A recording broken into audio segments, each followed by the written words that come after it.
আসসালামু আলাইকুম, সবাই কেমন আছেন? আশা করি সবাই ভালো আছেন। আজকে বই পড়ার আগেই আপনাদের একটা কথা বলে নিই, যদি আমার ভিডিওতে বা আমার কথাবার্তায় কোনো ভুল থাকে তাহলে আমাকে কমেন্টে জানাবেন। আর যদি আমার ভিডিওটি ভালো লাগে তাহলে অবশ্যই সাবস্ক্রাইব অ্যান্ড ফলো করে যাবেন। তো আজকে শুরু করছি 66 পৃষ্ঠার থেকে। হেমলতার ধারালো দৃষ্টি তীরের ফলার মতো পদজার গায়ে বিঁধছে। সে কাপা স্বরে জানিয়ে দিল শুটিং দলের একজন এসেছিল। হেমলতার ঠোঁট দুটো ফুলে উঠল প্রচণ্ড আক্রোশে। পদজা সবাইকে চেনে না, তাই তিনি পূর্ণাকে প্রশ্ন করলেন, পূর্ণা, কে এসেছিল? পূর্ণা 2 সেকেন্ড ভাবল, এরপর নতমুখে বলল, কালো দেখতে যে মিলন। পদজা আর চোখে পূর্ণার দিকে তাকালো। তার ভয় হচ্ছে, মা যদি এখন বলে মিলন তো আমার সামনেই ছিল, তাহলে কি করবে? পূর্ণা মিথ্যে বলা কেন? সত্য বলেই তো পারত। হেমলতা বিশ্বাস করেছেন নাকি করেনি সেটা দৃষ্টি দেখে বোঝা গেল না। পূর্ণা মাথা নত করে দাঁড়িয়ে রইল অপরাধীর মতো। হেমলতা বারান্দা অবধি এসে আবার ঘুরে তাকালেন। মনটা খচখচ করছে, মনে হচ্ছে ঘাপলা আছে, নাকি তার সন্দেহবাতিক মনের ভুল ভাবনা, কে জানে। রাতে পদজা খেতে চেল না, বিকেলের ঘটে যাওয়া ঘটনা তাকে ঘুরে রেখেছে। চিঠিটা পড়তে বিন্দুমাত্র ইচ্ছে হচ্ছে না, তবুও কেমন কেমন একটা অনুভূতি হচ্ছে, অচেনা অজানা অনুভূতি। পদজার হাবভাব হেমলতার বিচক্ষণ দৃষ্টি এড়াতে পারল না। তিনি ঠিকই খেয়াল করেছেন, কিন্তু মেয়েরা স্বয়ং আল্লাহ ছাড়া অন্য সবার থেকে কথা লুকানোর ক্ষমতা রাখে। নিজে জন্মায় তা তো অস্বীকারও করা যায় না। যেমন তিনি এই ক্ষমতা ভালো করেই রপ্ত করে পেরেছেন। পদজাকে জোর করে খাইয়ে দিলেন, কোনো প্রশ্ন করলেন না। রাতের মধ্যভাগে মোর্শেদ হেমলতাকে জড়িয়ে ধরতে চাইলে হেমলতা এক ঝটকায় সরিয়ে দেন। চাপা স্বরে ক্রোধ নিয়ে বললেন, তোমার বাসন্তীর কী হয়েছে? সে কি তোমাকে ত্যাগ করেছে? সেদিন ফিরে এলে কেন? মোর্শেদ চমকালেন, অপ্রস্তুত হয়ে গেলেন। যেন হেমলতা বাসন্তীকে চিনল কী করে। এই নাম তার গোপন অধ্যায়। অবশ্য হেমলতার মতো মহিলা না জানলেই বোধহয় বেমানান লাগত। মোর্শেদ বিব্রত কণ্ঠে বললেন, হ্যাঁ, আমারে কি ত্যাগ করব? আমি হ্যাঁ সাইরা দিছি। হেমলতা বাঁকা হাসলেন। অন্ধকারে তার নজরে এলো না মোর্শেদের। 20 বছরের সংসার এমন আচমকা ভেঙে গেল যে হেমলতা কণ্ঠে ঠাট্টা স্পষ্ট। তবে চাপা দীর্ঘশ্বাস রয়ে গেল গোপনে। মোর্শেদের শরীরের পশম দাঁড়িয়ে পড়ে। এই খবরও হেমলতা জানে। এত কিছু কিভাবে? হেমলতার চোখের কোণে জল চিকচিক করে উঠছে। তিনি চাদর গায়ে দিয়ে চলে গেলেন বারান্দায়। রাতে বেশ ঠান্ডা পড়ে। মোর্শেদের কোনো কৈফিয়ত তিনি শুনতে চান না, তাই বারান্দায় ঘরে এসে বসলেন। কতদিন পর রাতের আধারে বারান্দায় ঘরে এসেছেন?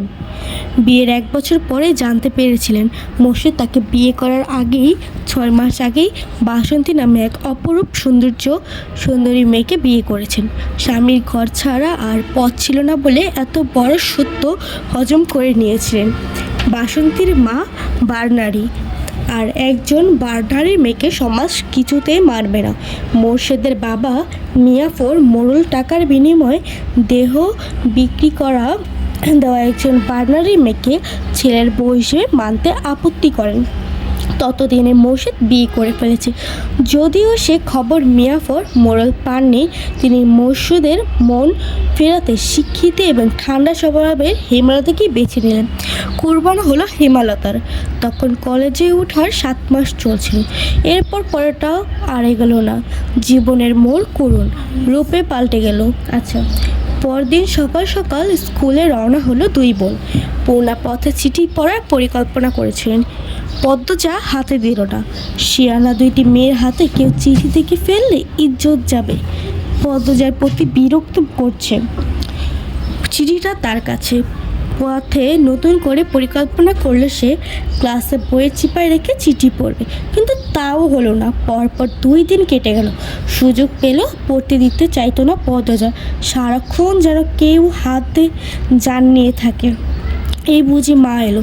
2 দিন পর পূর্ণা সক্ষম হলো, সুযোগ পেল চিঠিটা পড়ার।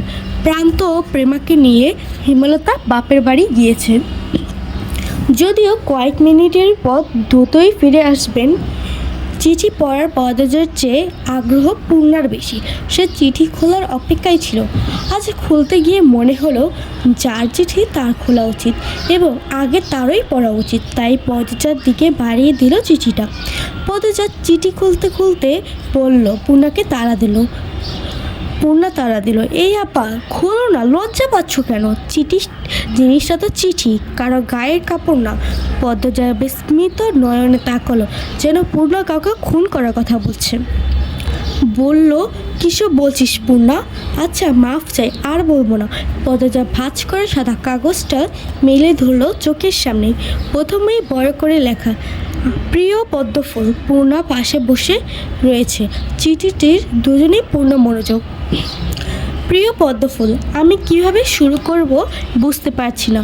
অনুগ্রহ করে এই চিঠিটি একবার পড়ো। জানো পদ্ম, হঠাৎ করে নিজেকে চিনতে পারছি না। আমার হৃদয় মস্তিষ্ক যেন অন্য কেউ নিয়ন্ত্রণ করছে। আজ চলে যাব ভাবতেই বুকের ভেতর তোলপাড় হয়ে যাচ্ছে। তার কারণ তুমি। যেদিন তোমাকে প্রথম দেখি থমকে গিয়েছিলাম। আমার নিঃশ্বাস ও কণ্ঠনালীয়। এতটুকু মিথ্যা বলিনি। সেদিন শুটিংয়ের সংলাপ বলতে গিয়ে ভুল করেছি বারবার। না চাইতেও বারবার চোখ ছুটে যাচ্ছিল লাহারি ঘরের দিকে। বুকে থাকা হৃৎপিণ্ডটায় শিরশিরে অনুভূতি শুরু হয় সেই প্রথম দেখাতেই। তোমাকে দ্বিতীয়বার দেখার আশায় প্রতিক্ষণ গুনেছি। দ্বিতীয়বার দেখা পাই যখন বেগুন নিতে আসো। সেদিন কথা বলার লোভ সামলাতে পারিনি। টমেটোর অজুহাতে শ্রবণ করি পদ্ম ফুলের কণ্ঠ। মনে হচ্ছিল এমন ঋণ গলার স্বর এই ইহজীবনে আর কখনো শুনিনি। রাতের ঘুম আড়ি করে বসে। তোমার প্রতিনিয়ত দেখার একমাত্র পন্থা তোমার স্কুল। সবার অগোচরে কতবার তোমার পিছু নিয়েছি। তুমি বোকা, ধরতে পারিনি একবারও। সুন্দরীরা বোকা হয় আবার প্রমাণ হলো। এই বোকা বলেছি বলে রাগ করো না যেন। এরই মধ্যে জানতে পারি তোমার মায়ের ইচ্ছা তুমি অনেক পড়বে। তোমার জন্য অনেক উঁচু বংশ থেকেও বিয়ের প্রস্তাব এসেছে, তাও তিনি ফিরিয়ে দিয়েছেন। সেখানে আমি অতি সামান্য অযোগ্য পাত্র, তবুও সাহস করে তোমার বাবার কাছে বিয়ের প্রস্তাব দিয়েছি। পদ্ম ফুলটাকে যে আমার চাই, তিনি রাজি হয়নি। সিনেমায় অভিনয় করা নায়কের সঙ্গে আত্মীয়তা না কি করবেন না, এটাও বলেন। তোমার অনেক পড়া বাকি, তোমার মা কিছুতেই রাজি হবে না। আহত মনে দু পা পিছিয়ে আসি। ভেবেছি তোমার কলেজ পড়া শেষ হলে পরিবার সংখ্যা করে বিয়ের প্রস্তাব নিয়ে আসব। তোমার মা সম্পর্কে যা জেনেছি বুঝেছি, তাতে এতটুকু বিশ্বাস আছে তিনি অভিনেতা বলে আমাকে এড়াবেন না। তিনি বিচক্ষণ মানুষ। সময় নেই আর। যা এতদিন বলতে চেয়েছি কিন্তু সুযোগ পাইনি, আজ বলতে চাই। আমি তোমায় ভালোবাসি পদ্মফুল। আমার ভালোবাসার বর্ণনা করার জন্য শব্দগুলো কম হতেও পারে, তবুও আমি বলছি, যদি আমি আকাশ হই তুমি সেই সূর্যের রোশনি, যে রোশনি থেকে নতুন করে আলোকিত হয়েছি আমি। ইতি লিখন শাহ। পদ্মজার মিশ্র অনুভূতি হচ্ছে। পূর্ণা হাসছে। ভ্রু চেয়ে পদ্মজাকে বলল, আজ এই পর্যন্তই রাখছি। পরবর্তী পার্টে পরবর্তী পৃষ্ঠা পড়ে শোনানো হবে। ভালো লাগলে চ্যানেলটাকে সাবস্ক্রাইব এবং ফলো করে দেবেন।